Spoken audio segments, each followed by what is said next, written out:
بسم اللہ الرحمن الرحیم۔ السلام علیکم ناظرین، میں ہوں صداقت حسین اور آپ دیکھ رہے ہیں ہسٹری ایکسپوز۔ ملکہ وکٹوریہ کے 121 سال قبل فوجی کو بیچی گئی چاکلیٹ مل گئی۔ ناظرین یہ کیسے؟ 121 سال قبل فوجی کو بیچی گئی ملکہ وکٹوریہ کی چاکلیٹ کیسے ملی؟ کہاں سے ملی؟ کس کو ملی؟ اس کلپ میں ہم آپ کو بتائیں گے۔ اس سے پہلے ناظرین ہماری آپ سے گزارش ہے کہ اگر آپ ہمارے چینل پہ نہیں ہیں اور آپ نے ہمارا چینل ہسٹری ایکسپوز سبسکرائب نہیں کیا تو کر لیجئے اور بیل آئیکن کے بٹن کو بھی ضرور پریس کیجئے تاکہ آپ کو ہماری آنے والی تمام ویڈیوز بآسانی ملتی رہیں۔ اور اس کلپ کو دیکھتے ہوئے اپنے رائے کا اظہار بھی کمنٹ سیکشن میں ضرور کیجئے گا تاکہ ہماری حوصلہ افزائی ہو سکے۔ معزز ناظرین، 121 سال قبل ملکہ برطانیہ کی جانب سے جنوبی افریقہ میں لڑنے والے فوجی کو بھیجی جانے والی چاکلیٹ بار اسی حالت میں ملی ہے۔ برطانوی خبر رساں ایجنسی روٹس کی ایک رپورٹ کے مطابق یہ چاکلیٹ بوئر جنگ لڑنے والے ایک فوجی سر ہنری ایڈورڈ پارسن کو بیچی گئی جو اس کے ہیلمٹ سے ملی ہے۔ یہ چاکلیٹ مشکرنین لینڈ کے علاقے نورفولک میں 500 پرانے آسبس ہال میں اس کے آبائی گھر میں موجود تھی۔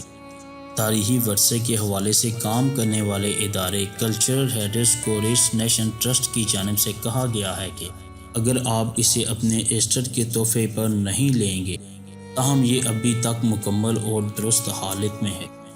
چاکلیٹ کے دیہاتی ڈبے کے ساتھ ملکہ وکٹوریہ کا ہاتھ سے لکھا یہ پیغام بھی موجود ہے جس میں کہا گیا ہے کہ میں آپ کے نئے سال کے لیے نیک تمناؤں کا اظہار کرتی ہوں۔ ڈبے پر ساؤتھ افریقہ 1900 بھی لکھا گیا ہے جبکہ ساتھ میں ملکہ کی تصویر بھی ہے۔ نیشنل ٹرسٹ کا کہنا ہے کہ خیال یہی کیا جاتا ہے کہ ہنری نے ہیلمٹ اور چاکلیٹ کو جنگ کی یادگار کے طور پر رکھ لیا تھا۔ یہ چیزیں ان کی بیٹی فرانسس گریٹ ہیڈ کے سامان سے ملی ہیں جو 2020 میں 100 سال کی عمر میں انتقال کر گئی تھی۔ سن 1899 سے 1902 تک جاری رہنے والی بوئر جنگ میں برطانوی فوجی نے جنوبی افریقہ کی 2 آزاد ریاستوں کے خلاف لڑائی لڑی تھی جن کو بوئرز چلا رہے تھے اور وہاں سے بڑی مقدار میں ہیرے اور سونا ملا تھا۔ ملکہ وکٹوریہ نے 8 پاؤنڈ کی 1 لاکھ چاکلیٹ بارزو فوجیوں کا حوصلہ بلند کرنے کے لیے بھجوائی تھی۔ اس وقت برطانیہ میں چاکلیٹ بنانے والی کمپنیوں میں کیڈبری اینڈ رینٹے شامل تھیں جن کی یونین بنی ہوئی تھی اور وہ جنگ کے خلاف تھی، اس لیے انہوں نے بغیر کسی برانڈ کے ٹن پیکس تیار کی تھی۔ تاہم ملکہ نے اصرار کیا کہ فوجیوں کو علم ہونا چاہیے ان کو یہ تحفے گھر سے بیچے گئے ہیں، اس لیے کچھ چاکلیٹس پر برانڈنگ کر دی گئی تھی تاہم دیہاتی ڈبوں میں ایسے ہی رہنے دیا تھا۔